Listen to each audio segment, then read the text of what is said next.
Bismillahirrahmanirrahim. Alhamdulillahirabbil alamin. Wassalatu wassalamu ala Rasulillah wa ala alihi wa ashabihi ajma'in. Asyhadu an la ilaha illallah wahdahu la syarikalah wa asyhadu anna Muhammadan abduhu wa rasuluh. Sallallahu alaihi wa ala alihi wa ashabihi ajma'in, amma ba'du. Alhamdulillah saudara-saudara sekalian yang dirahmati oleh Allah Subhanahu wa taala, pada kesempatan malam hari ini dengan berbagai hal yang kita lalui, kita masih diberikan kesempatan oleh Allah Subhanahu wa taala untuk melanjutkan pengajian kita membahas kitab Syarah Syama'ilin Nabi sallallahu alaihi wasallam oleh Syekh Abdul Razak bin Abdul Muhsin Al-Abbad Al-Badr hafizahumullahu ta'ala. Kita sampai di hadis nomor 23 ya, kita masih tentang khotamun nubuwah ya. Dan masuk di hadis nomor 23. Haddatsana Ahmad bin Al-Miqdam Abul Ash'ath Al-Ijli Al-Basri qala akhbarana Hammad bin Zaid ya, Hammad bin Zaid ini seorang ulama hadis yang buta. An Asim Al-Ahwal. Al-Ahwal di situ maksudnya beliau matanya juling. Mata beliau itu juling.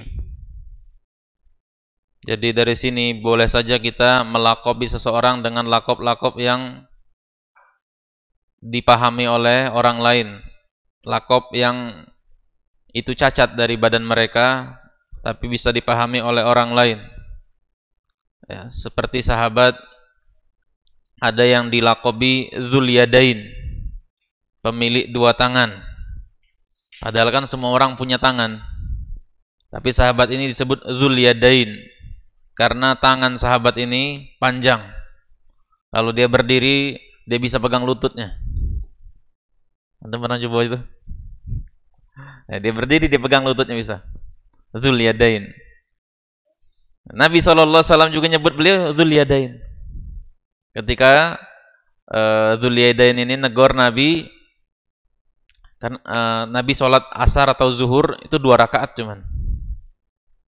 Ya, Abu Bakar, Umar, tidak ada yang berani negor. Nah, Dzul Yadain ini suka bercanda orangnya. Setelah Nabi duduk-duduk, Nabi diingatkan oleh Dzul Yadain, wahai Rasulullah, anasita am qasarta? Wahai Rasulullah, Anda lupa atau Anda mengkosor? Kata Rasulullah, saya tidak lupa dan saya juga tidak mengkosor. Nah, berarti dia lupa, kata Nabi sallallahu alaihi wasallam. Nabi tanya, au kama qala Dzul Yadain? Apakah benar yang dikatakan oleh Dzul Yadain? Bala ya Rasulullah. Ya, Nabi tambah sholatnya ya. Nah, ini Asim Al-Ahwal, seorang ulama yang matanya juling, namun beliau memiliki kedudukan sebagai hakim. Jadi zaman dulu itu benar-benar murni jabatan itu dipegang oleh kompetensi. Walaupun seseorang secara fisik itu tidak meyakinkan, kan kalau kita ada tes kesehatan, mau masuk departemen kehakiman misalnya, itu kan ada tes kesehatan. Ya, apalagi kalau masuk kepolisian, sampai masuk misalnya akademi polisinya, wah itu ada tes kecantikannya. Ya. Nah ini dia juling, tapi menjabat sebagai hakim. An Abdullah ibnu Sarjis. Ya. Nah, Abdullah bin Sarjis ini seorang sahabat yang diperselisihkan oleh para ulama apakah dia ini seorang sahabat atau bukan. Namun pendapat yang kuat, beliau ini seorang sahabat ya. Dan beliau ini seorang sahabat yang pernah dijamu oleh Rasulullah SAW makanan. Itu makanannya yang dihidangkan adalah roti dan daging. Roti dan daging itu bertasbih. Ya. Kata dia, ra'aitun nabiyya sallallahu alaihi wasallam wa akaltu ma'ahu khubzan wa lahman. Aku bertemu dengan Nabi sallallahu alaihi wasallam dan aku memakan bersama beliau roti dan daging. Au qala tharidan, atau dia mengatakan bukan roti yaitu tapi tharid. Tsumma durtu khalfahu fanadhartu ilal khotam. Ya. Baru ketika itu melihat khotam.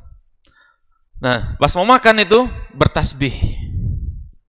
Ya, subhanallah, rotinya ngomong subhanallah. Antum jangan mana kalau nak makan roti ngomong subhanallah. Dagingnya subhanallah. Nah, ini diantara mukjizat Nabi SAW. Ya. Kalau Nabi Isa itu menghidupkan makhluk hidup yang telah mati. Kalau mukjizat Nabi SAW menghidupkan benda yang memang asalnya benda mati. Ya, diantara tadi roti, daging, pohon kurma. Pohon kurma biasa dipakai Nabi SAW berkhutbah. Tahu-tahu Nabi SAW dibikinkan mimbar. Nangis pohon kurmanya. Ditaruh di belakang masjid. Nangis dia. Pas Nabi lagi khutbah Jumat, dengar suara tangisan, seperti tangisan anak kecil. Dilihat pohon kurma yang biasa dipakai Nabi untuk khutbah, nangis. Dipeluk oleh Nabi. Supaya dia diam. Batu bisa ngomong. Artinya mukjizat-mukjizat yang dimiliki oleh nabi-nabi sebelum beliau dimiliki oleh Nabi kita Muhammad SAW. Nabi Musa belah laut, Nabi kita belah bulan. Lebih hebat lagi. Ya. Nah, ini Abdullah bin Sirjis itu makan dengan Nabi SAW. Qala ataitu Rasulullah SAW wa huwa fi nasin min ashabihi. Aku mendatangi Nabi SAW. Saat itu beliau sedang berkumpul dengan sekelompok orang dari sahabat-sahabatnya. Fadurtu hakadha min khalfihi. Lalu aku muter seperti ini, kata dia. Dari belakang beliau. Ya. Nah, ini menunjukkan sopan santun. Ya. Dia muter bukan motong barisan orang-orang yang sedang ngumpul. Maaf ya lewat saja itu. Wong kita kan kalau misalnya Jumatan depan kosong, loncat plak plak plak plak. Ya. Kata Nabi SAW, orang yang kalau dia sebelum Jumatan, ya, dia wangi-wangian, dia jalan, kemudian dia pakai jalan, kemudian mendengarkan khutbah, kan itu ada keutamaan. Tapi kata Nabi, malam ya'taq a'naqon nas. Selama dia dalam perjalanan menuju Jumat itu tidak melangkahi pundak-pundak orang. Artinya memang dia datang pertama. Dia udah depan itu datang yang pertama. Dan bukan termasuk adab kita ngeloncat-loncat di pundak orang. Nyelip, pinter nyelip dia memang. Udah depan dapat. Ya. Nah, sahabat ini Abdullah bin Sarjis, dia tidak motong pundak padahal pengen ketemu Nabi. Antum bayangkan orang tidak pernah ketemu Nabi pengen ketemu Nabi. Mestinya nekat dia, manalah kosong depan itu. Mestinya. Tapi dia tidak, katanya. Fadurtu min khalfihi hakadha. Aku muter ke belakang. Ya. Fa'arafa alladhi uridu. Dan Nabi SAW mengetahui apa yang aku inginkan. Ini juga bijaknya Nabi SAW. Ada sahabatnya penasaran, dihilangkan rasa penasarannya. Ya, bukan dipelihara penasarannya. Termasuk juga akhlak yang mulia. Kalau ada teman kita penasaran, kita kasih tahu. Diam be, biar dia penasaran. Jangan, ini bukan termasuk akhlak yang mulia. Nah, karena orang penasaran tuh udah enak, tersiksa dia. Ya apalah tadi. Sampai balik ke rumah udah bisa tidur dia. Ya. Dan Nabi SAW tahu, oh ini sahabat ini ada sesuatu yang dia inginkan. Fa'al qarrida'a an dhahrihi. Beliau turunkan ridaknya dari pundak beliau. Ya. Sudah kita bahas kemarin. Di antara pakaian di zaman Nabi SAW adalah izar dan rida. Itu pakaian orang di zaman itu. Jadi kalau orang bertanya fashion Nabi SAW seperti apa? Seperti ini. Seperti pakaian umroh, pakaian ihram. Itu pakaian hari-hari. Ya. Walaupun makanya dalam hadis disebutkan pakaian yang paling disukai oleh Nabi komis. Ya, komis. Maksudnya apa? Karena komis itu membentuk badan seperti ini. Gamis, membentuk badan seperti ini. Kemudian tidak repot. Tidak khawatir lepas. Ya. Ya gamis itu ya pakaian yang bentuk badan seperti ini, mau yang uji kita baju koko, uji kita jubah Pakistan, uji kita yang cek ini, itulah gamis itu. Semuanya komis. Ya. Yang bentuk badan seperti ini, itu namanya gamis. Ya. Jangan orang salah artikan pakaian yang paling disukai Nabi gamis, pakai cek ini terus. Bahkan kita dianjurkan untuk memakai pakaian yang berlaku di masyarakat kita. Ya. Kalau masyarakat kita pakai sarungan, ya sarungan gitu. Antum di rumah, di kampung, tinggal tempat tinggal antum, lihat masyarakat itu kalau ke masjid pakai apa? Kalau di sarungan, melok sarungan. Kalau pakai peci hitam, melok peci hitam. Samui bay. Itu lebih masuk. Ya. Lain kalau memang biasa seperti ini silahkan. Ya. Kalau di Palembang ya ini tidak perlu aneh. Cuman kalau hari-hari kadang-kadang ya seling-seling lah kalau di Palembang ya. Kadang orang-orang juga senang pakai seperti ini karena tidak repot. Karena sarung tuh galak melorot. Sama seperti ini, Nabi tidak senang, kurang menyukai. Lebih suka gamis karena aman, tidak melorot. Kalau pakai izar dan rida ada kemungkinan melorot. Nabi doa saja melorot ridanya. Ketika perang Badar. Perang Badar Nabi pakai rida. Ya. Fara'aitu maudi'a khatamin ala katifaihi mithlal jum'i haulaha khilanun ka'annaha sa'alil. Maka dari belakang aku melihat ada stempel kenabian di pundak beliau, di antara pundak beliau selurusan dengan jantung, ya. Dan stempel kenabian itu seperti mislul jum'i, seperti ya kepalan ini Wasudio. Walaupun sudah kita bahas kemarin, dia menggambarkan sahabat itu seperti kumpulan. Haulaha khilanun, yang di sekelilingnya ada tahilalat, ka'annaha sa'alil, seperti seolah-olah ini daging tumbuh. Jadi stempel kenabian itu adalah daging tumbuh. Faraja'tu hatta istaqbaltuhu.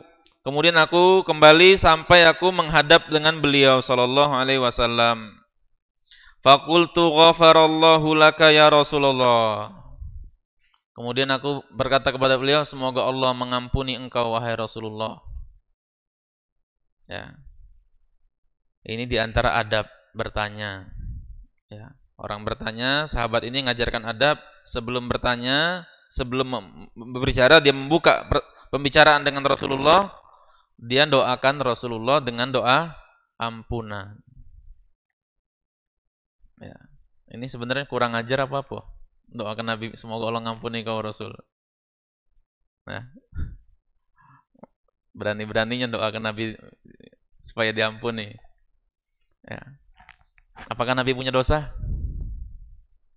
Punya dosa tidak Nabi? Nah, Nabi maksum. Nah, Nabi punya dosa tidak?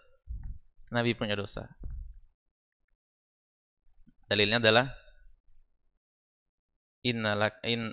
innalaka fatham apa ayatnya?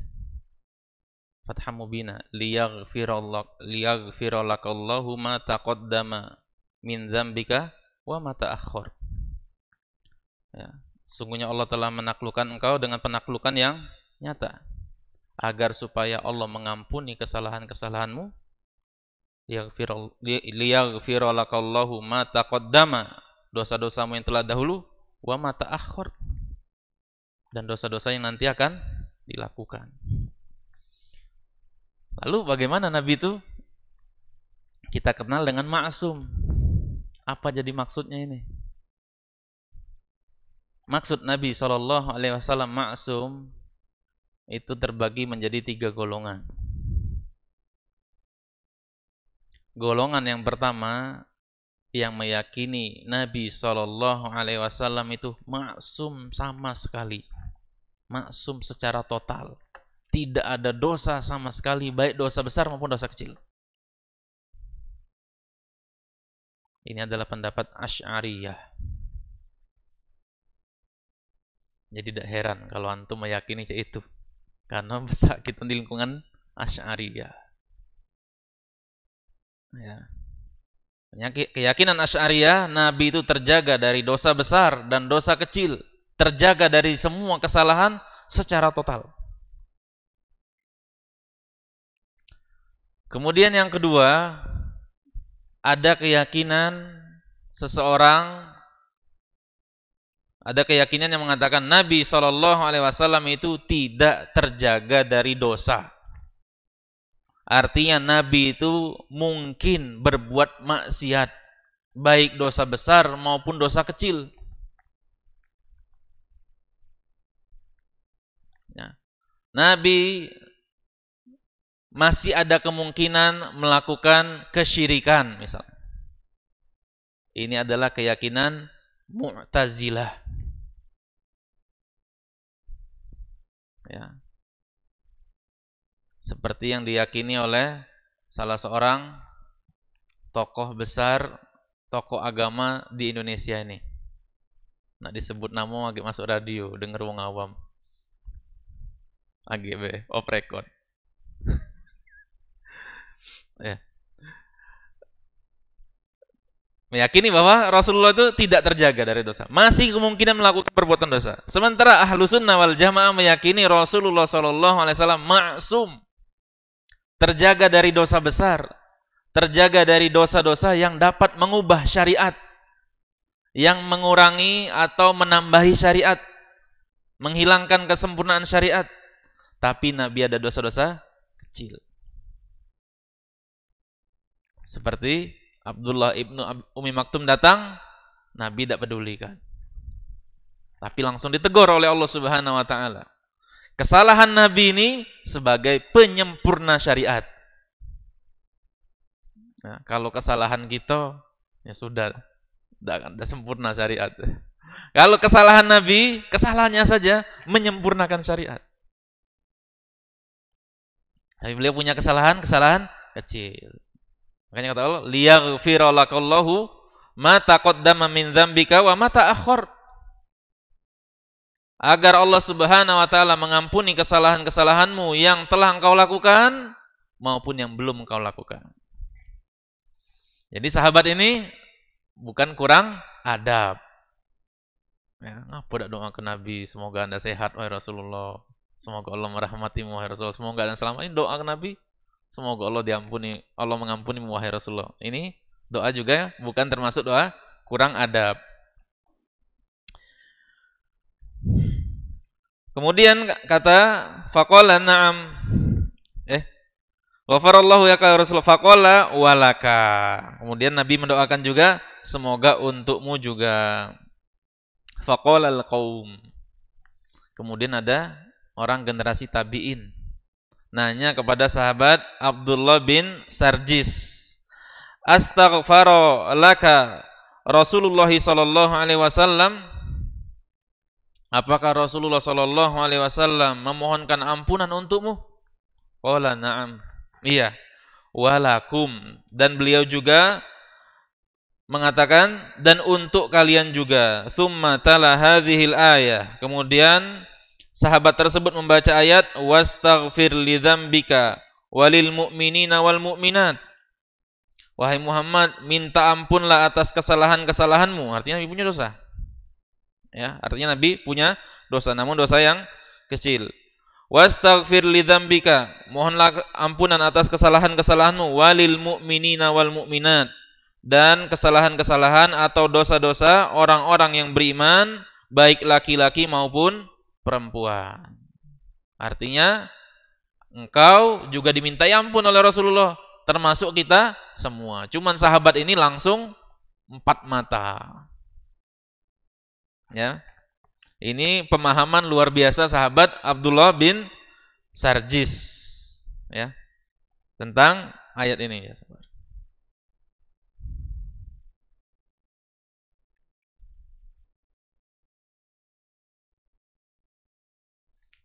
Kemudian di sini di antara penjelasan fadurtu hakadza min khalfihi, ya, tahu itu sudah, beliau muter dari belakang, fa'arafal ladzi urid, Nabi mengetahui apa yang diinginkan sahabat Abdullah bin Sarjis, fa'alqar rida'a an dhahrihi, beliau turunkan rida dari pundaknya, fara'aitu mawdi'al khatami ala katifaihi misal jum'i, aku melihat khatam itu ada di antara dua pundak beliau seperti kepalan, ya.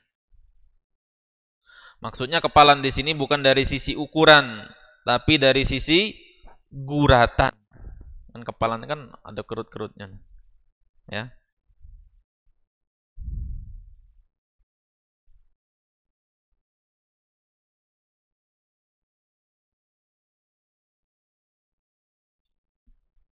Dijelaskan aja secara komplit, kita bisa pahami bahwa khotam ini dia sebesar telur burung merpati, di belakang berwarna merah, ada gurat-guratan, ada dikelilingi oleh tai lalat dan bulu, ya. Kemudian di sebelah jantung, munculnya kapan ini kemarin? Khotamun nubuwah ini kita bahas. Kapan? Apa bawaan lahir? Apa kapan?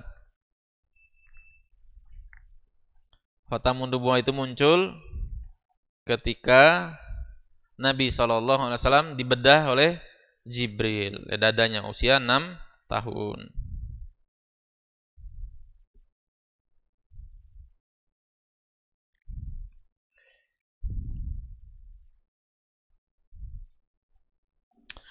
Itu azan.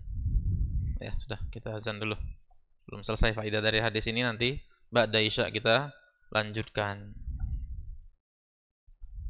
Ya. Wassallallahu ala nabiyina Muhammadin wa ala alihi wa ashabihi wasallam.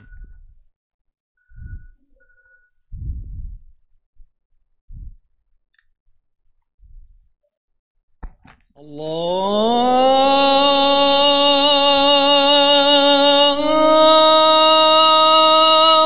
Akbar, Allahu Akbar.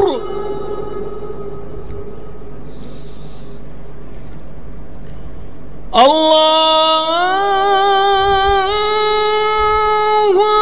Akbar, Allahu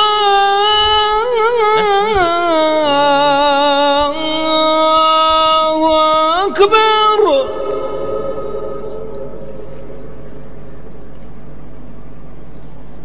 Ashhadu an la ilaha illallah.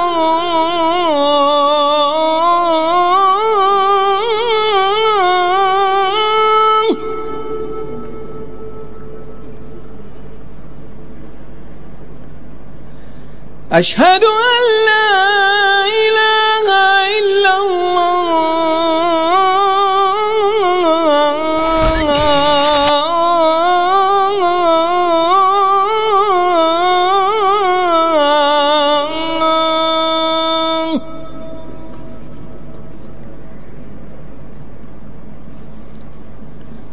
Ashhadu anna Muhammadar Rasulullah.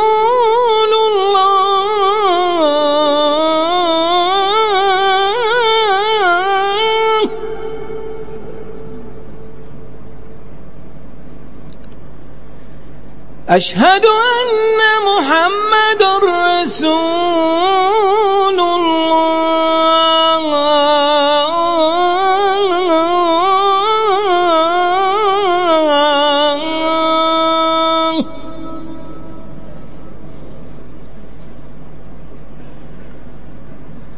Hayya 'alas salah.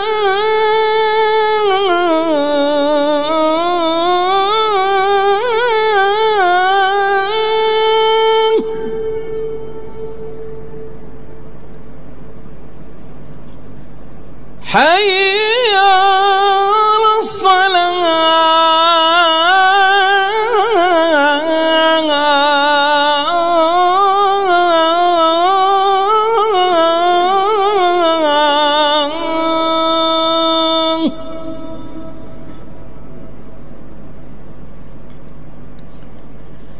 حي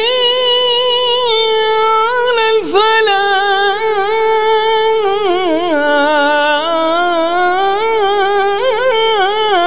الفلاح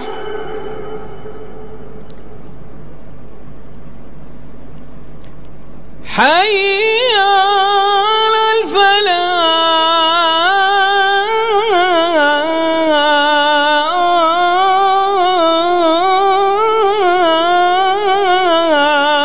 الفلاح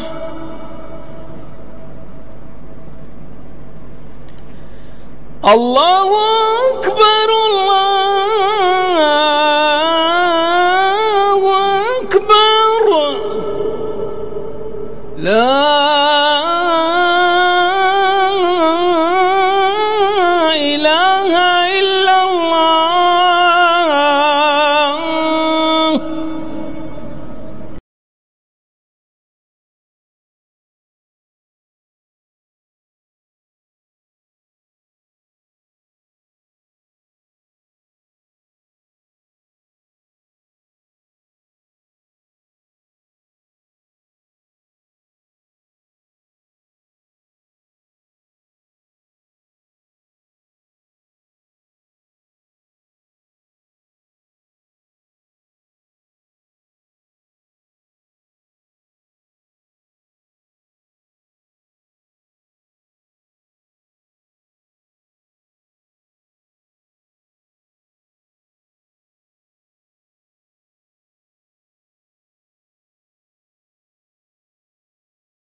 Mari kita luruskan saf.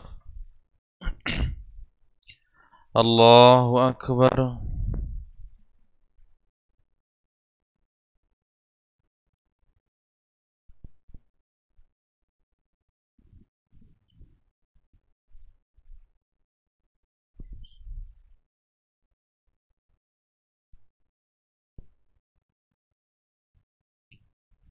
Alhamdulillahi Rabbil Alamin, Ar-Rahmanir Rahim, Maliki Yaumiddin, Iyyaka na'budu wa iyyaka nasta'in, Ihdinas siratal mustaqim, Siratal an'amta 'alaihim ghairil maghdubi 'alaihim waladdallin.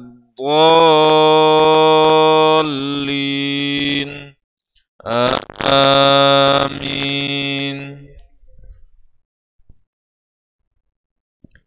Sabbih isma rabbikal a'la, khalaqa fasawwa walladhi qaddara fahada walladhi akhrajal mar'a faj'alahu ghutha'an ahwa. Sanuqri'uka fala tansa illa ma syaa Allah, innahu ya'lamul jahra wa ma yakhfa. Wa nuyassiruka lil yusra fadhakkir in nafa'atiz dhikra. Sayadhakkaru man yakhsha wa yatajannabuhal ashqa alladhi yaslan naral kubra thumma la yamutu fiha wa la yahya. Qad aflaha man tazakka wa dhakara isma rabbih fasalla. Bal tu'thiruna al-hayata ad-dunya wal akhiratu khairun wa abqa. Inna hadha lafi as-suhufil ula, suhufi Ibrahim wa Musa. Allahu Akbar.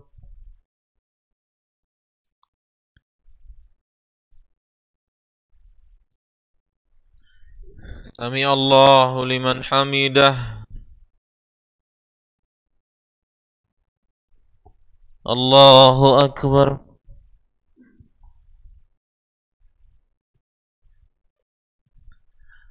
Allahu Akbar.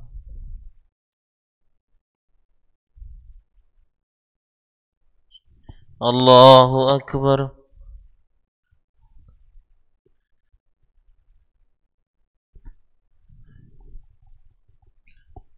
Allahu Akbar. Alhamdulillahi Rabbil Alamin, Rahmanir Rahim, Maliki Yaumiddin, Iyyaka na'budu wa iyyaka nasta'in, Ihdinas siratal mustaqim, Siratal ladzina an'amta 'alaihim ghairil maghdubi 'alaihim waladdallin.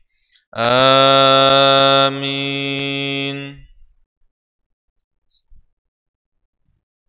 Wattini wazzaituni wa turi sinina wa hadzal baladil amin. Laqad khalaqnal insana fi ahsani taqwim. Thumma radadnahu asfala safilin. إلا الذين آمنوا وعملوا الصالحات فلهم أجر غير ممنون فما يكذبك بعد بالدين أليس الله بأحكم الحاكمين الله أكبر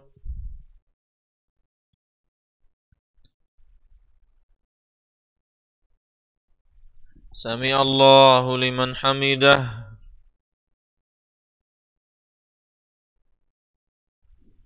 الله أكبر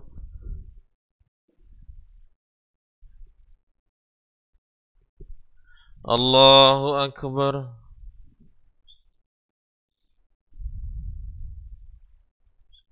الله أكبر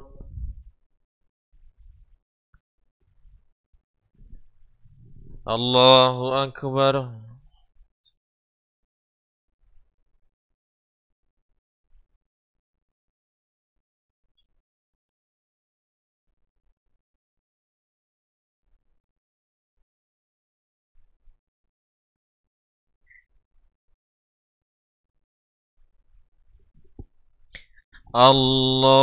الله أكبر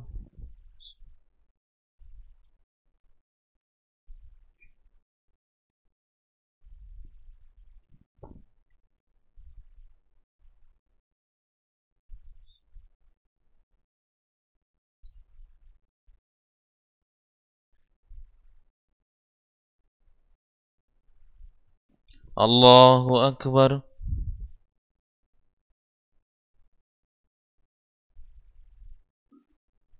سمع الله لمن حمده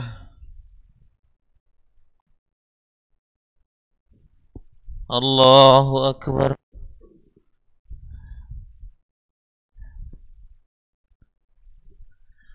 الله أكبر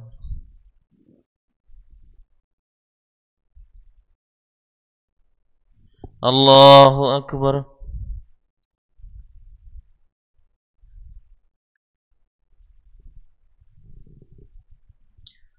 الله أكبر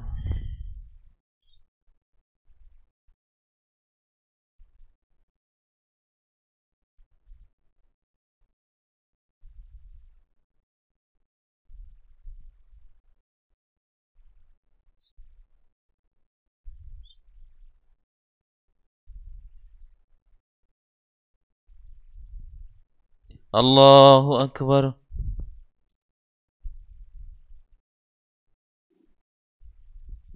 سمع الله لمن حمده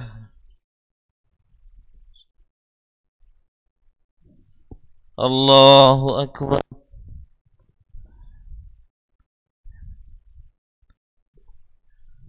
الله أكبر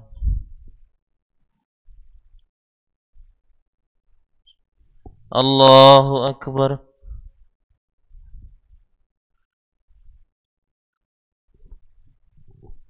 الله أكبر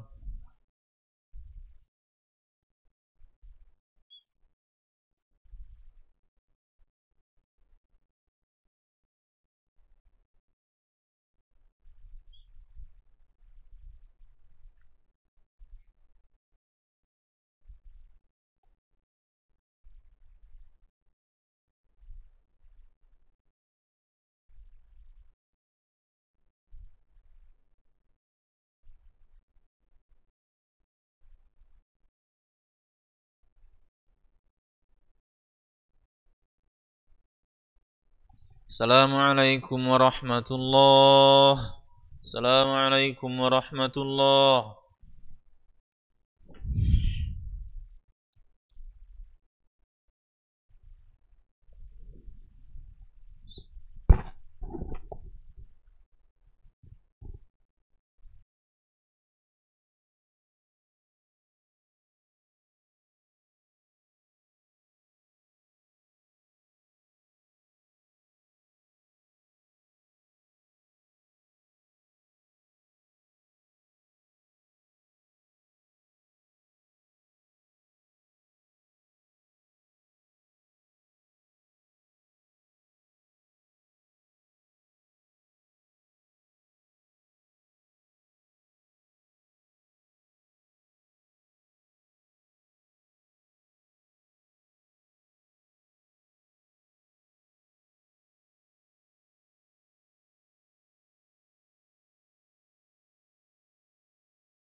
Bismillahirrahmanirrahim. Alhamdulillahirabbil alamin. Wassalatu wassalamu ala Rasulillah wa ala alihi wa ashabihi ajma'in. Asyhadu an la ilaha illallah wahdahu la syarikalah wa asyhadu anna Muhammadan abduhu wa rasuluh. Sallallahu alaihi wa ala alihi wa ashabihi ajma'in. Amma ba'du.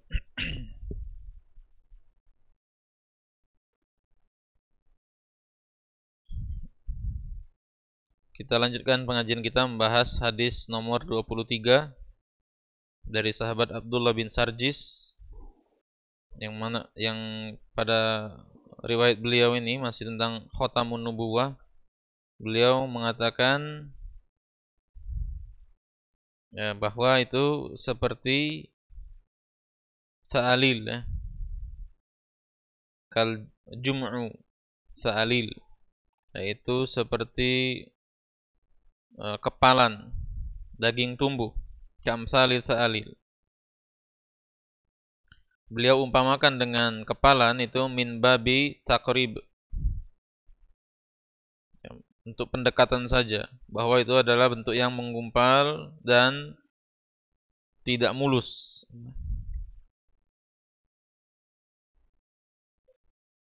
Wa haulaha khilanun jam'u khalin, jamak dari tahilalat. Wa huwa ma'rufun yuqalu syamah. Ya, syamah tahilalat qit'atun saghiratun launuha aswad, potongan kecil yang warnanya hitam. Kemudian faraja'tu hatta istaqbaltuhu, aku datang menghadap beliau dari depan setelah aku melihat khatamun nubuwahnya. Faqultu ghafarallahu laka ya Rasulullah, semoga Allah mengampuni Anda wahai Rasulullah. Nabi sallallahu da'a lahu an-nabiy sallallahu alaihi wasallam bihadza da'wa al-'azima bil maghfirah. Kemudian Nabi juga membalas ampunan untuk beliau. Kemudian orang mengatakan, yaitu tabi'in mengatakan, Anda mendapat doa ampunan dari Rasulullah. Artinya fusta bihadzal amr, engkau mendapatkan keuntungan yang besar. Ini menunjukkan doa itu menempati posisi yang besar di hati para sahabat, di hati orang-orang soleh.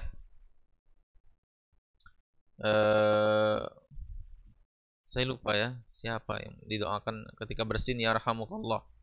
Kemudian anaknya bersin tidak doakan, itu kecewa istrinya. Anak udah tidak kau doa ke? Karena doa itu di hati orang-orang soleh itu besar. Oleh karena itu mereka semangat mengucapkan salam. Ya, karena nanti berharap dapat ucapan doa. Mereka bersin alhamdulillah, semangat mengatakan demikian ya. Nanti orang-orang doakan dia. Ya, mereka menganggap doa itu sesuatu yang besar. Kalau kita doa itu jalan terakhir. Karena kita sering membahasakan minimal bantu doa. Nah, seolah-olah itu yang paling minimal itu. Yang paling kecil bisa dibantu seseorang itu doa ini. Nah, itu orang kadang. Sehingga pengaruh doa ya tidak kuat. Karena orang meyakini inilah usaha paling minimal. Padahal doa itu bagian dari usaha. Orang-orang soleh dulu meyakini ketika usaha secara fisik tidak mampu dilakukan, tenaga tidak mampu mengatasi suatu permasalahan, doa jadi senjata. Nah, kita lihat orang-orang tertutup di goa. Tidak bisa batu itu dilakukan dengan usaha. Tapi doa bisa melakukan itu. Nah, artinya sampai ditanyakan oleh tabi'in, wah, dapat doa dari Nabi. Ya, dapat doa ampun dari Nabi. Ditanya ke itu. Ya, ditanyakan. Namun sahabat ini kemudian menghibur sahabat yang lain, ya, bahwa orang setelah mereka tidak dikecewakan. Ini juga akhlak yang mulia. Kita kan sama-sama dapat doa. Ya. Kemudian dibacakanlah firman Allah Subhanahu wa taala surat Muhammad ayat 19. Dan faedah yang lain di sini yaitu seorang tabi'in ini yang tidak berjumpa dengan Rasulullah sallallahu alaihi wasallam itu tidak mendatangi kubur Nabi. Untuk wahai Rasulullah, tolong sampaikan kepada Allah ampunkan dosa-dosaku. Tidak datang dia. Nah, ini menunjukkan hal tersebut tidak disyariatkan.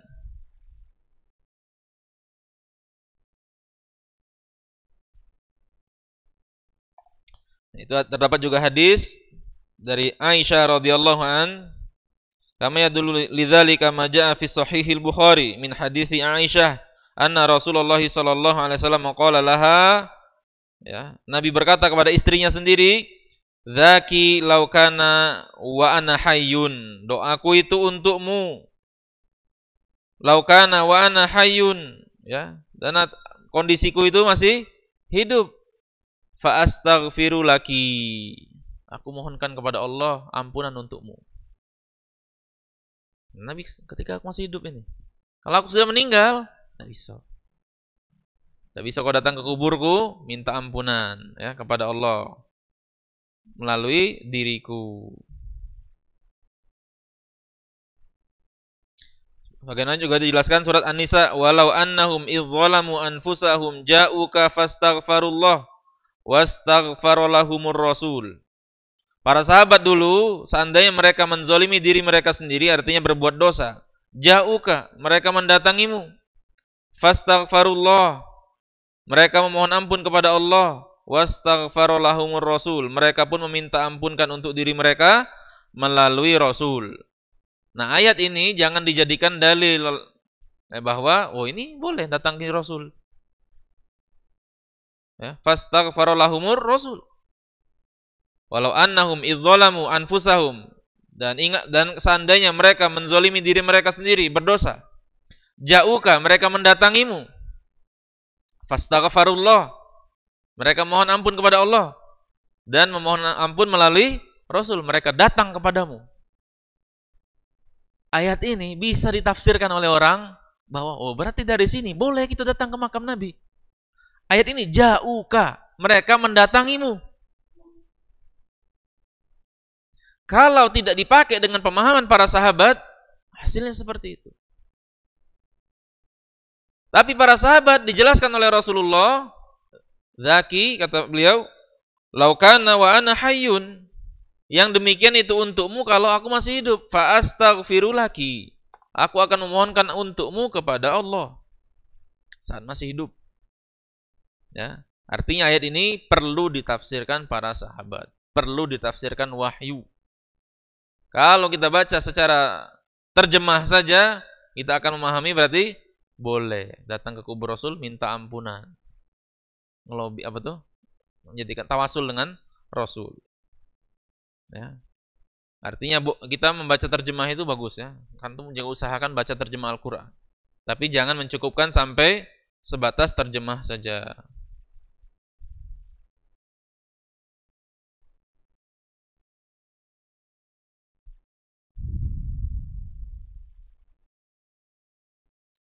Kemudian faidah.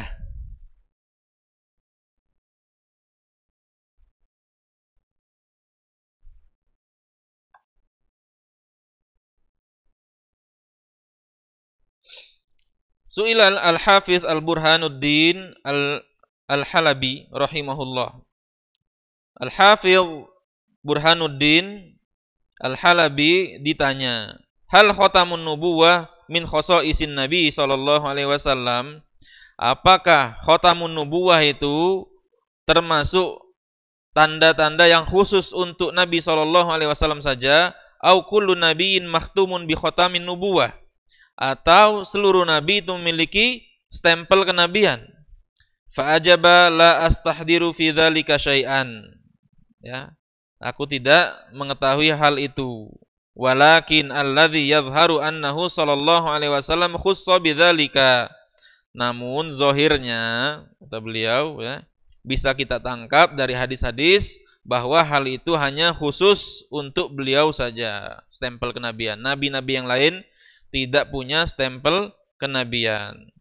Berdasarkan annahu isyaratun ila annahu khatamun nubuwah, khatamun nabiyyin. Berdasarkan pertama, beliau adalah penutup para nabi. Walaisa kadzalika ghairuhu. Ya, sedangkan nabi-nabi yang lain itu bukan penutup para nabi. Wa li'anna babun nubuwati khutima bihi. Oleh karenanya juga pintu kenabian itu ditutup dengan diutusnya beliau. Fala yaftahu ba'dahu abada. Dan tidak akan dibuka setelah beliau selama-lamanya. Diriwayatkan dari Al-Hakim dari Wahab bin Munabbih rahimahullahu ta'ala qala lam yab'athillahu nabiyyan illa wa qad kanat alaihi syamatan nubuwah fi yadihil yumna. Dari Wahab bin Munabbih rahimahullah. Wahab bin Munabbih ini seorang tabi'in. Ya, Wahab bin Munabbih seorang tabi'in yang beliau ini dulunya seorang pakar. Beliau ada pakar kitab-kitab terdahulu. Ya. Beliau kalau tidak salah pendetanya Yahudi apa dulu ya sebelum masuk Islam. Nah, beliau mengabarkan Allah Subhanahu wa taala tidak mengutus seorang nabi pun kecuali terdapat tai lalat kenabian di tangan kanan para nabi tersebut. Illa ayyakuna nabiyyan sallallahu alaihi wasallam nabiyun illa ayyakuna nabiyuna sallallahu alaihi wasallam.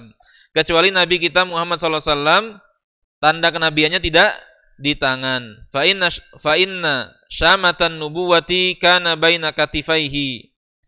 Tai lalat kenabian tersebut, ya, stempel kenabian tersebut, kalau nabi kita berada di kedua pundak beliau. Fa'ala hadza yakunu wadu'al khatam bi dhahrin nabi sallallahu alaihi wasallam mimma ikhtassa bihi anil anbiya. Oleh karena itu, letak stempel kenabian Nabi Muhammad sallallahu alaihi wasallam yang berada di pundak, di punggung, itu menjadi kekhususan, ya, untuk beliau sallallahu alaihi wasallam dibanding para nabi yang lain. Ini pendapat dari Wahab bin Munabbih yang beliau dulu adalah seorang pendeta Yahudi. Artinya kabar yang beliau baca bisa jadi dari Israiliyat. Sehingga zahirnya pendapat yang kuat adalah ini khusus untuk nabi kita saja. Ya. Karena Israiliyat tidak bisa kita jadikan hujjah. Ya. Tidak kita benarkan, tidak juga bisa kita salahkan. Ya. Kemudian bab yang ketiga sekarang tentang babu maja'a fi sya'ri Rasulullah sallallahu alaihi wasallam. Bab yang membahas tentang sifat atau karakteristik rambut Rasulullah sallallahu alaihi wasallam. Nah, bab ini membahas tentang rambut Rasulullah sallallahu alaihi wasallam berkaitan dengan panjangnya dan bagaimana beliau mengurusnya.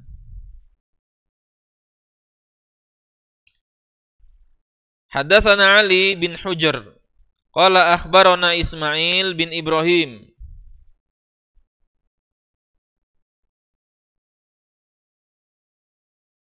an Humaid an Anas bin Malik qala kana sya'ru Rasulillah sallallahu alaihi wasallam ila nisfi udhunai. Kata Anas bin Malik, ya sudah kita ceritakan biografi Anas bin Malik. Kata Anas bin Malik yang menjadi pembantu Nabi selama 10 tahun, rambut Rasulullah sallallahu alaihi wasallam itu sampai setengah telinganya. Ya, artinya di hadis ini dijelaskan bahwa rambut beliau itu sepanjang sampai setengah telinga. Namun di hadis yang lain dijelaskan jummah. Wa hiya ma yatribu al-katifa minasy'ari. Itu sampai ke pundak.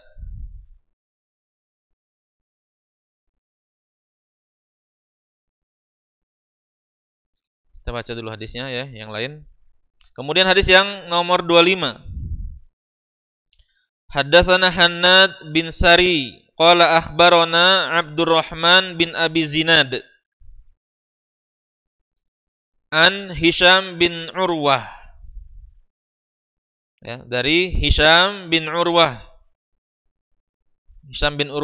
Hisham ini punya kebiasaan puasa setiap hari. Antum bayangkan ya, semangat para ulama beribadah kepada Allah. Puasa tiap hari. Kita lewat ya. Walaupun kata Nabi SAW, la soma liman soma dahr. Ada hadis yang lain mengatakan tidak ada puasa bagi siapa yang puasa sepanjang tahun. Ya. Ketika Abdullah bin Amr bin As itu minta puasa kepada Rasulullah, kata Rasulullah, berpuasalah sebulan 3 hari. Dan sebulan 3 hari ini tidak mesti saat bulan purnama saja. Pokoknya sebulan 3 hari.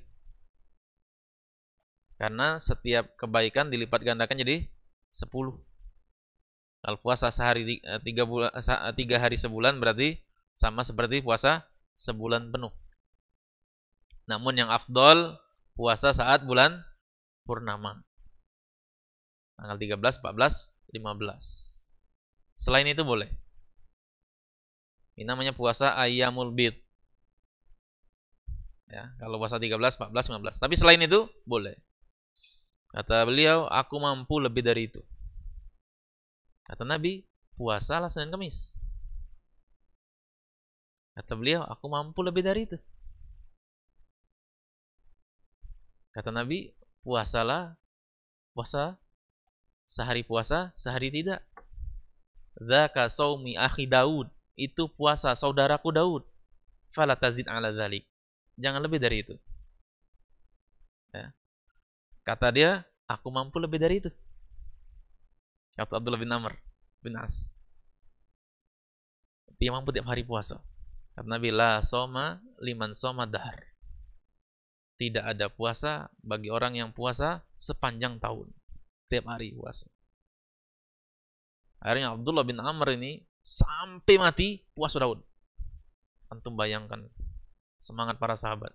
Abdullah bin Amr ini setiap malam tahajud, setiap hari puasa Daud. Sampai dia meninggal. Para sahabat tuh kalau sudah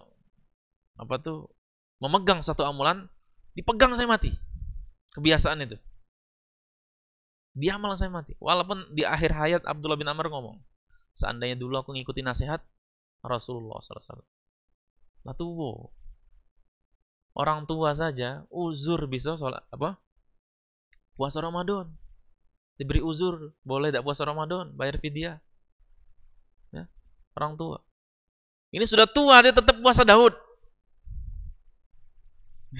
Dipegang oleh dia. Cuman dia agak berat sampai dia ngomong seandainya dulu ikut nasihat Rasulullah. Ya. Artinya luar biasa Abdullah bin Amr. Namun yang puasa dahar ini khilaf memang. Apakah diperbolehkan atau tidak? Di antara ulama yang berpuasa dahar, ya, puasa tiap hari adalah Hisham bin Urwah. Ya. Ulama khilaf dianjurkan atau makruh ini. Puasa setiap hari ini. Kalau Syafi'iyah menyatakan dianjurkan dengan syarat tidak melemahkan badan dan tidak mengurangi hak orang lain. Misalnya gara-gara puasa setiap hari kerja malas-malesan. Nah, ini makruh. Hak istri kita tidak tertunaikan dengan sempurna misalnya. Nah, ini makruh. Tapi kalau tidak, pokoknya jalan normal saja, dianjurkan menurut Syafi'iyah. Dari Hisham bin Urwah, dari ayahnya. Siapa ayah Hisham? Hah? Ayahnya Hisham dari siapa? Urwah, ya. Kan dari Hisham bin Urwah, dari ayahnya. Dari Urwah. Urwah bin Zubair. Urwah bin Zubair ini anak Aisyah, dari Aisyah. Urwah bin Zubair ini anaknya dari Asma. Asma binti Abu Bakar. Berarti Aisyah ini bibinya. Aisyah itu bibinya Urwah. Makanya Urwah itu sering main ke rumah Aisyah. Ya, seorang tabi'in yang paling banyak menyerap ilmunya Aisyah, Urwah. Ya. Urwah bin Zubair. Urwah bin Zubair ini pernah duduk-duduk dengan Marwan bin Hakam, ya. Kemudian Abdul Malik bin Marwan kalau tidak salah. Abdul Malik bin Marwan, kemudian siapa, 3 orang lah. Duduk-duduk di Ka'bah. Ya, kata Urwah, katanya yuk kita sebutkan cita-cita kita. Duduk-duduk Ka'bah nih. Kata Urwah, aku pengen Allah Subhanahu wa taala menganugerahkan aku ilmu yang luas, ilmu yang banyak. Kemudian yang satu lagi ngomong, aku ingin menguasai Hijaz. Kemudian Abdul Malik bin Marwan kalau nggak salah ngomong, aku ingin menguasai dunia. Tigonya ini terkabul kalau. Urwah yang terkabul jadi ulama, yang satu lagi menguasai Hijaz, saya lupa. Yang satu lagi Abdul Malik bin Marwan jadi khalifah. Kuasaannya sampai Spanyol. Ya. Dari Aisyah, ya dia banyak menyerap ilmu Aisyah radhiyallahu an. Qalat kuntu aghtasilu ana wa Rasulullah sallallahu alaihi wasallam min ina'in wahid. Aku bersama Rasulullah sallallahu alaihi wasallam mandi. Ya. Dari mandi dengan dari wadah yang satu. Wa kana lahu sya'run fawqa jummatin wa dunal wafrah. Dan beliau itu memiliki rambut di atas jummah. Ya. Kemudian di bawah wafrah.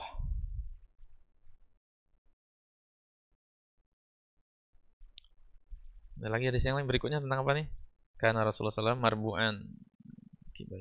Nah, lanjut baca lagi yang satu lagi sekalian.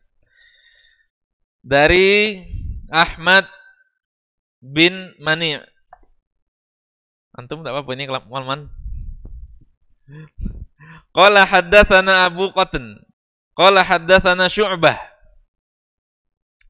An Abi Ishaq anil Bara' ibnu Azib. Qala kana Rasulullah sallallahu alaihi wasallam marbu'an. Sepertinya ada hadis yang lewat ya. Iya, ada hadis yang lewat. Hadis kedua-dua itu belum kita baca itu. Antum udah ngingetkan ana.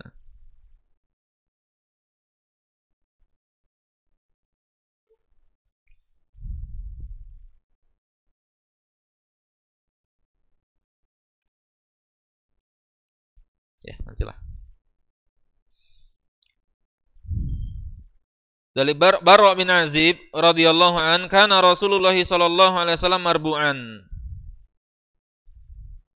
Rasulullah sallallahu alaihi wasallam adalah seorang yang tingginya rata-rata, ba'idama bainal mankibain. Yang pundaknya itu berjauhan. Artinya badan beliau itu bidang. Wa kanat jummatuhu tatribu syahmata udhunai. Dan rambut beliau itu menyentuh pundak.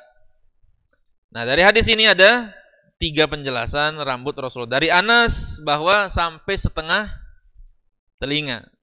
Kemudian dari Aisyah duna jummah, di atas jummah, di bawah wafroh.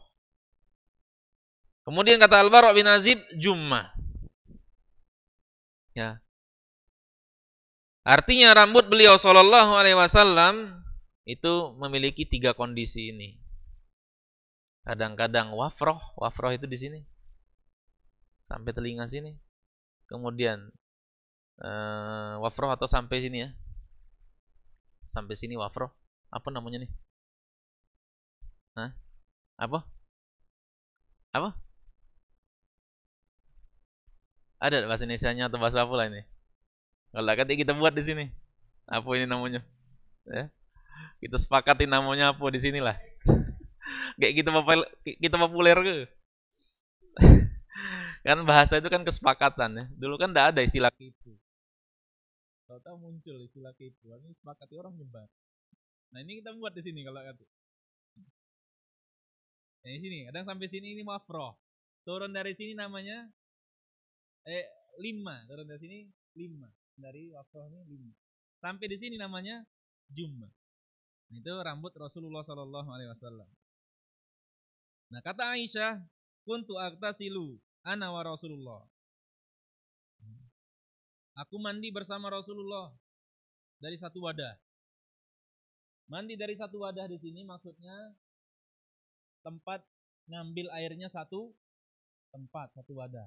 Bukan nyemplung di satu tempat, karena dulu belum ada bathtub. Kemudian kok Aisyah itu menceritakan romantisme keluarga dia, halayak ramai. Di antaranya ke Urwah. Apakah boleh kita menceritakan romantisme keluarga kita ke halayak luar? Boleh tidak? Belajar dari Aisyah ini.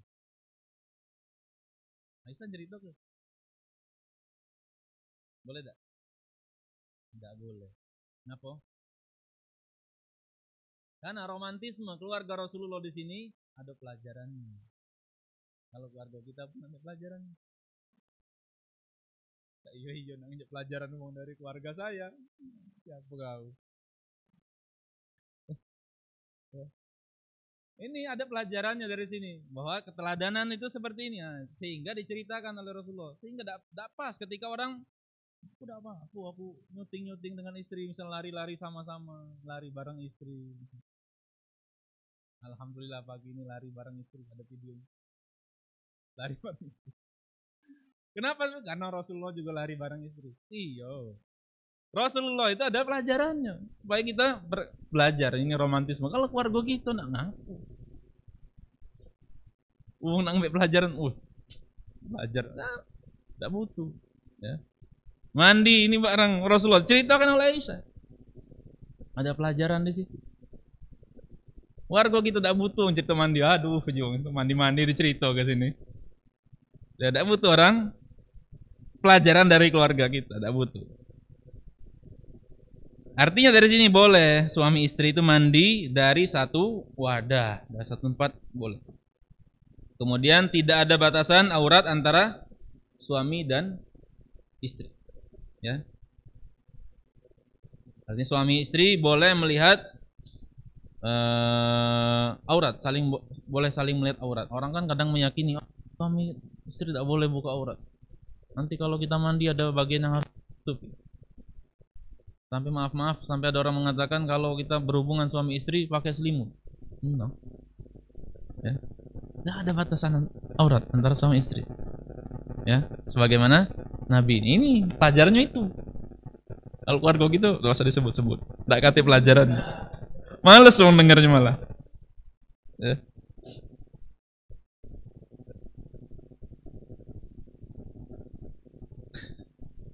Kemudian dari sini juga ada pelajaran tentang rambut, ya. Nah, rambut Rasulullah SAW itu panjang. Apakah ini sunnah atau bukan? Kemarin sudah kita bahas sebenarnya, ya. Tapi kita pertajam lagi pada kesempatan malam hari ini, bahwa ini yang dikatakan oleh para ulama dengan jibillah, ya, jibillah, sunnah jibillah, jibiliyah. Itu sunnah atau kebiasaan Rasulullah SAW yang merupakan bawaan fisik beliau atau budaya masyarakat ketika beliau hidup. Itu namanya sunnah jibiliyah. Misalnya sunnah jibiliyah diantaranya selera makan Rasulullah. Rasulullah senang ini. Rasulullah itu senang sarid. Ya. Kata Rasulullah SAW, Fatlu Aisyah ala nisa kafat lisarid ala sairit ta'am. Keutamaan Aisyah dibanding wanita-wanita yang lain seperti sarid dibanding makanan yang lain. Nah, artinya Nabi senang sarid. Ini selera Nabi. Gara-gara Nabi, orang baca nanti kan, Nabi senang sarid ini. Nyarilah di internet, googling resep membuat sarid. Buat. Setiap hari makan sarid. Dengan keyakinan berpahala dah. Kemudian misalnya janggut Nabi SAW. Lebatnya janggut Nabi itu bawaan fisik beliau. Sehingga seseorang tidak ada keutamaan untuk menyerupai janggut beliau. janggut aku tipis nih, janggut Nabi tebel. Supaya cak Nabi unjuk minyak Firdaus. Ya, lebat supaya cak Nabi. Itu tidak ada keutamaan. Tidak ada keutamaan. Bahkan ada seorang sahabat yang tidak berjenggot. Siapa? Sa'ad bin Mu'adz. Sa'ad bin Mu'adz yang tokoh Ansor itu, yang arsy Allah itu bergetar ketika dia meninggal, tidak punya jenggot. Tapi dia tokoh, padahal simbol kejantanan laki-laki Arab ketika itu jenggotan. Sampai orang dari sukunya mengatakan, seandainya jenggot bisa dibeli, kami belikan untuk Sa'ad bin Mu'adz. Karena dia punya jenggot. Ya. Nah, ini sunnah jibiliyah. Termasuk juga sunnah jibiliyah itu adalah rambut Nabi SAW. Ya. Rambut Nabi SAW itu termasuk sunnah jibiliyah keadaannya. Artinya tidak bisa orang berdalil rambut gondrong itu bagian dari sunnah. Ya. Orang tidak bisa, oh kalau gondrong seperti Nabi. Ya, ada tak yang gondrong sini? Kate wafroh saya kate di sini. Pendek kalau. Wafroh ada, limah ada, apalagi jumah ada. Ya. Namun siapa yang pengen gondrong, siapa yang punya rambut lah kan Nabi, dalam riwayat Abu Daud, mangkana lahu sya'run fal yukrimhu. Siapa yang punya rambut, hendaknya dia muliakan rambutnya. Dengan cara apa? Disisir. Ya, diminyai, sampo seminggu sekali, ya, bau rambut. Ya pokoknya dimuliakan. Nah kalau antum meniatkan ini, pakai minyak rambut, sisiran, kemudian antum sampoan, diniatkan untuk memuliakan rambut, berpahala. Itulah bedanya orang yang berilmu dengan orang yang tak berilmu. Setiap hari sampoan, tiap hari minyak rambutan, tidak dapat pahala. Karena apa? Niatnya ini rutinitas. Niatnya kalau ke kantor ya rapian dikit ya ini. Ya. Tapi kalau diniatkan, oh Nabi menyuruh memuliakan rambut, dapat pahaluan tuh. Setiap sisiran, setiap sampoan. Berapa tahun antum pakai sampo? Tidak tahu niat ini, nah, lewat. Innamal a'malu binniyat. Amal tergantung niat. Ya. Karena ini kotor, gatel, ampun, yo niatnya sudah untuk bersih-bersih, baik, dapat bersih-bersih. Cuma tidak dapat sunnah Nabi fal yukrimhu. Nah, ada seorang sahabat yang gondrong. Wa'il bin Hujr. Wa'il bin Hujr radhiyallahu an ini seorang sahabat yang rambutnya gondrong. Dan sahabat Wa'il bin Hujr, kalau antum belajar sifat salat Nabi pasti tahu tentang Wa'il bin Hujr, karena hadis yang jadi rujukan utama dalam sifat salat Nabi adalah Wa'il bin Hujr radhiyallahu anhu. Nah, Wa'il bin Hujr ini rambutnya gondrong. Ya, rambutnya gondrong. Namun beliau ini senang safar. Kata beliau, utitun Nabiyya sallallahu alaihi wasallam waliya sya'run tawilun. Aku pernah menemui Nabi SAW dalam kondisi rambutku itu gondrong. Ya, rambut gondrong. Falamma ra'ani Rasulullah SAW qala dzubabun. Saat Nabi SAW melihatku, Nabi ngomong lalat. Karena rambutnya meringkel. Ada kalau orang tidak mandi kan, kadang-kadang rambutnya dia ngeras. Apa namanya tuh? Digimbal, sampai jadi gimbal rambut. Dzubabun kata Nabi. Qala faraja'tu fajazaztuhu tsumma ataituhu minal ghad. Kemudian aku potong, aku cukur rambutku dan aku datangi beliau di keesokan harinya. Faqala inni lam a'nika hadza. Inni lam a'nika wa hadza ahsan. Sebenarnya kemarin aku tidak bermaksud untuk mencelamu, tapi yang ini lebih bagus Nabi. Artinya Nabi nyuruh merawat rambut kalau orangnya panjang rambutnya dirawat. Nah, jadi ini tergantung budaya. Rambut gondrong ini tergantung budaya setempat. Kalau budaya setempat itu, misalnya di zaman Ibnu Abdul Bar, kata beliau di zaman Ibnu Abdul Bar, beliau mengatakan di zaman beliau, di zamanku, di zaman kami, yang biasa gondrong itu adalah pasukan-pasukan, tentara-tentara. Karena kan dinas luar kota, jago di perbatasan, yang mana sempat ngurus rambut, gondrong. Kalau gitu tentara cepak pula ya. Kalau tidak. Sedangkan para ulama itu pendek-pendek rambutnya. Artinya para ulama di zaman itu tidak memahami rambut panjang sebagai sunnah. Itu adalah sunnah jibiliyah, kebiasaan, budaya di zaman Nabi SAW. Ya. Nah kata beliau, bisa jadi orang yang rambut panjang itu lebih bertakwa dibanding orang yang rambut pendek. Rambut pendek bisa jadi lebih bertakwa dari rambut yang panjang. Tergantung kondisi masyarakat. Kalau di masyarakat tersebut memahami rambut gondrong adalah tanda-tanda orang-orang yang tidak baik, jangan kita kerjakan. Idealnya tidak kita lakukan. Ya. Atau sebaliknya, misalnya di masyarakat tersebut rambut pendek adalah kebiasaan orang-orang tidak baik misalnya, itu agak panjangan. Ya. Namun di zaman sekarang, ya, saya rasa masih ya zaman sekarang. Kalau rambut gondrong biasanya ideal dengan orang-orang yang tidak soleh. Biasanya, bukan berarti kita menjudge orang, tidak. Cuma biasanya seperti itu. Apalagi panjang tidak diurus.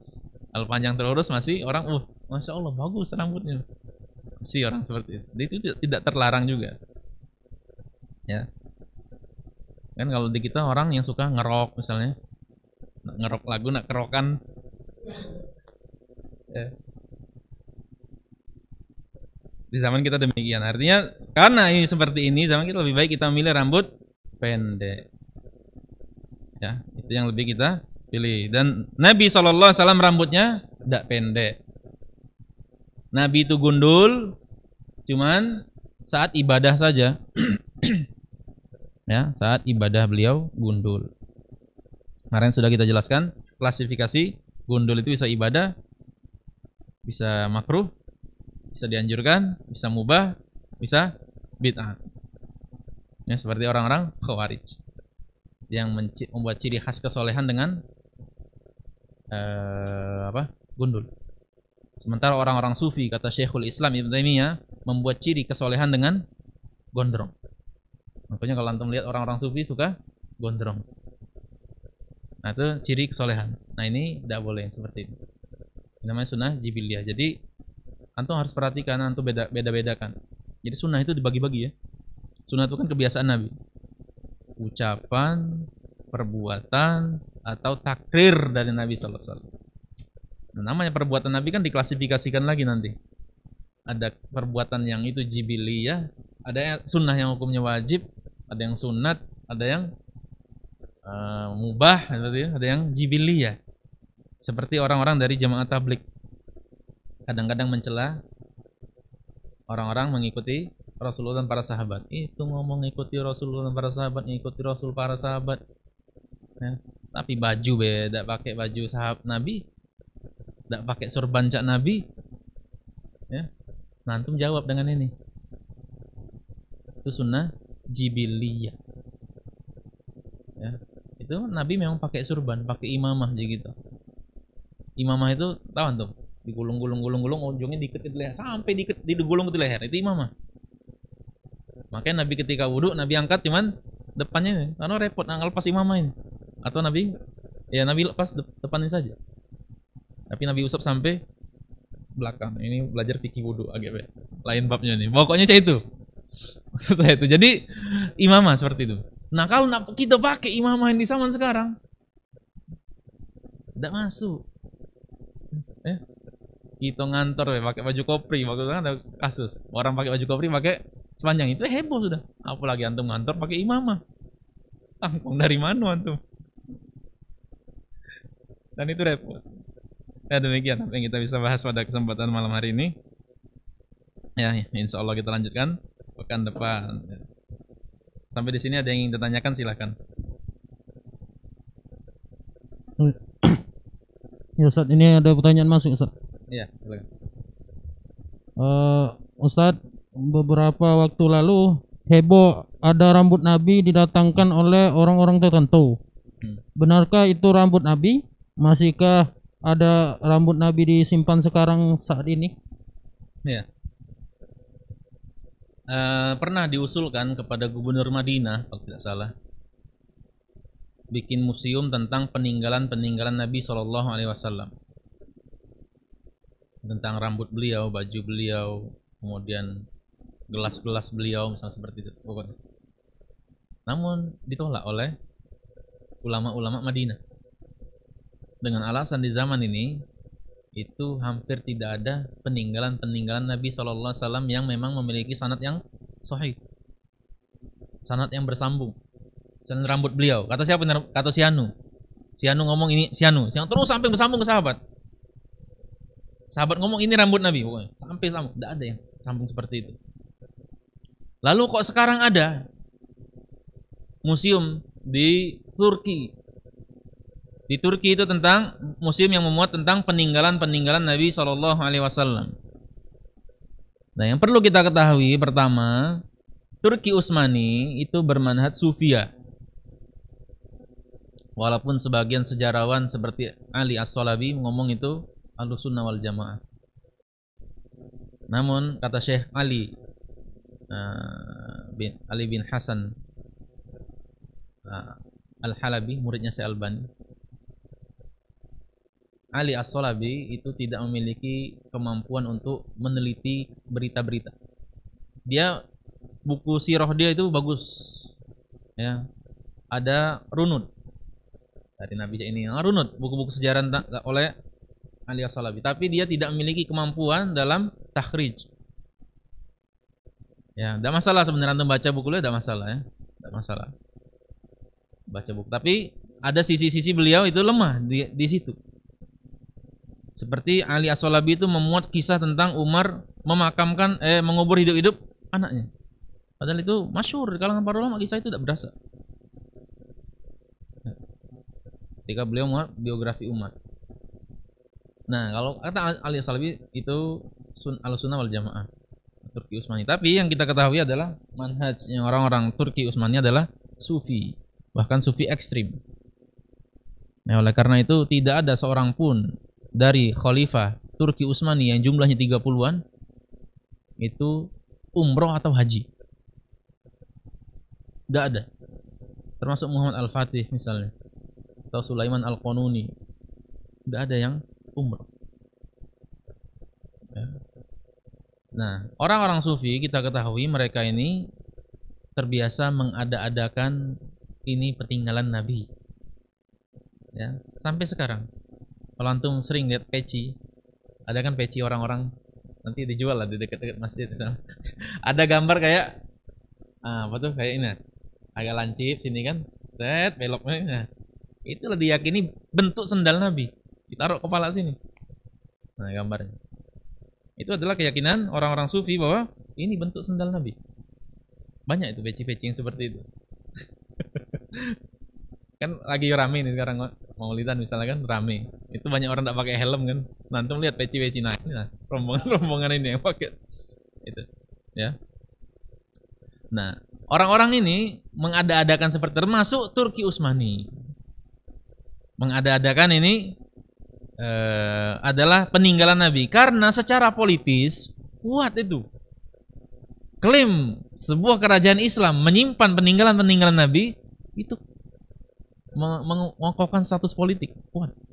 Oh, negara itu ada peninggalan nabinya, itu cinta Nabi, didukung oleh rakyat, didukung oleh masyarakat, pencitraan lah, ya. Nah, seperti itu kira-kira. Jadi zaman sekarang tidak, atau Syekh Shalih Al Fauzan, tidak ada benda-benda yang sanadnya sampai kepada Nabi SAW bahwa ini rambut Nabi, ini baju Nabi, ini pedang Nabi, tidak ada. Syekh Shalih Al Fauzan, hafizahullah ta'ala, Syekh Shalih Al Fauzan. Ya. Ya.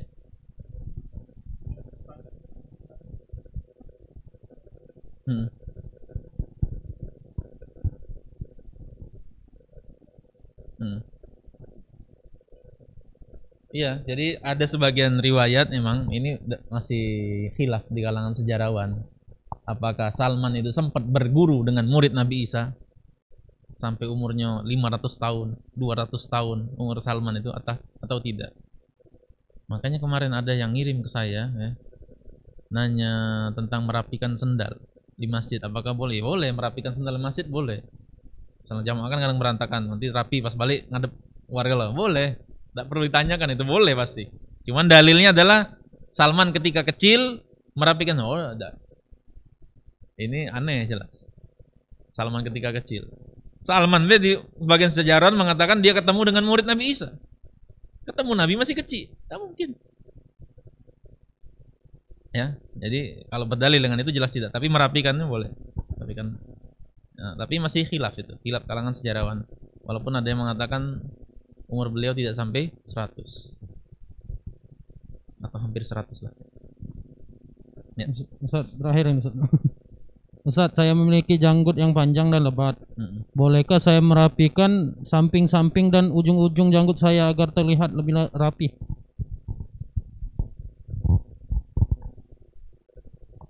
Yang sunnahnya itu malah, kalau sunnahnya kan kita memang dianjurkan untuk rapi.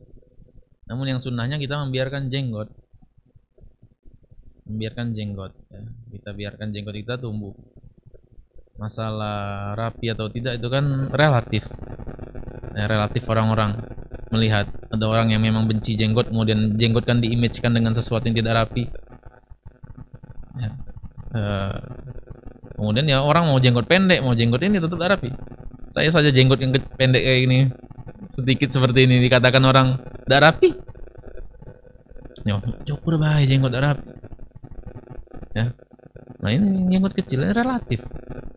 Mau kita rapikan nanti, ngerapikan misalnya panjang ini, kita rapikan ujung-ujung, masih orang ngomong, oh tidak rapi.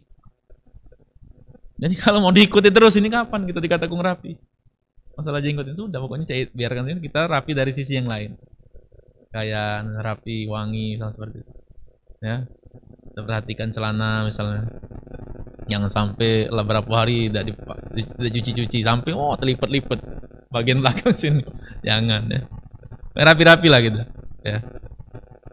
Kadang ya, sampai melekuk-lekuk cano, waduh, ini baju sampai ngelekuk-lekuk. Kita perhatikan bau badan, rapi pokoknya. Kalau nurut ke orang, dari tidak turut-turut. Ya. Udah cukup. Nah, kita cukupkan sampai di sini kajian kita. Mudah-mudahan bermanfaat dan insya Allah pekan depan kita lanjutkan, dan kita sudah insya Allah mulai kajian ini offline ya.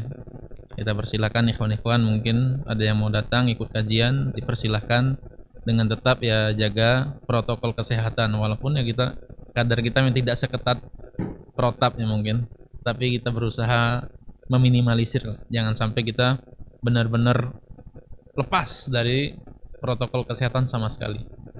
Demikian apa yang bisa saya sampaikan, mudah-mudahan bermanfaat. Kita tutup dengan doa kafaratul majlis. Subhanakallahumma bihamdika asyhadu an la ilaha illa anta astaghfiruka wa atubu ilaik. Assalamualaikum warahmatullahi wabarakatuh.